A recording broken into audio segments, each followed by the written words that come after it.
सिंहानंद आणि त्याचे अनोखे मित्र.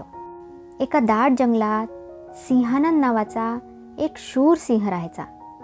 तो जंगलाचा राजा होता, पण त्याला गर्व नव्हता. उलट तो खूप प्रेमळ आणि न्यायप्रिय होता. मात्र त्याला एक वेगळीच सवय होती. तो जंगलातील इतर प्राण्यांशी मैत्री करायला खूप उत्सुक असायचा. एका दिवसाची गोष्ट आहे. सिंहानंद जंगलात फिरत असताना त्याला एक कासव दिसली. ते कासव फार हळूहळू चालत होते आणि अचानक ते एका झाडाच्या ढोलीत अडकले. सिंहाने लगेच त्याची सुटका केली. कासवाने आभार मानत त्याला सांगितले, तू राजा असूनही माझ्यासारख्या छोट्या प्राण्याला मदत केलीस.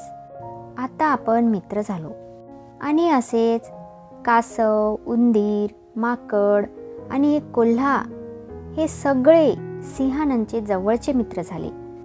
जंगलातील इतर प्राणी मात्र त्यांच्या मैत्रीवर हसू लागले. सिंहाचा मित्र एक उंदीर, हा काय प्रकार आहे असे ते म्हणत.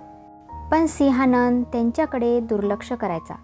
एके दिवशी जंगलात एका भयंकर शिकाऱ्याने जाळे टाकले आणि त्या जाळ्यात सिंहानंद अडकला.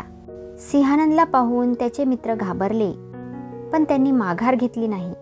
कासवाने जाळ्याच्या दोऱ्या कुरतडण्यास सुरुवात केली. उंदराने बारीक जाळ्या कुरतडून छोटासा छेद केला.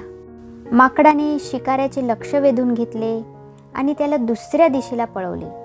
कोल्ह्याने तर अगदी हुशारीने शिकाऱ्याच्या घोड्यांना उधळून लावले. काही वेळातच सिंह जाळ्यातून मोकळा झाला आणि शिकारी घाबरून जंगल सोडून पळाला.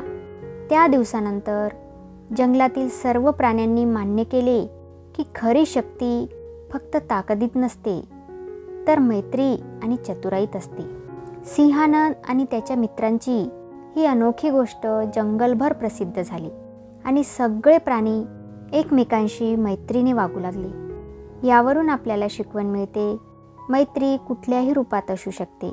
खरी मैत्री संकट समयी उपयोगी पडते आणि ती ताकदीपेक्षा अधिक मोलाची असते. तर मित्रांनो, ही गोष्ट इथेच संपली. अशा प्रकारच्या मनोरंजक कथा ऐकण्यासाठी आमच्या चॅनलला सबस्क्राईब करायला विसरू नका. भेटूया पुढच्या कहाणीमध्ये. तोपर्यंत धन्यवाद.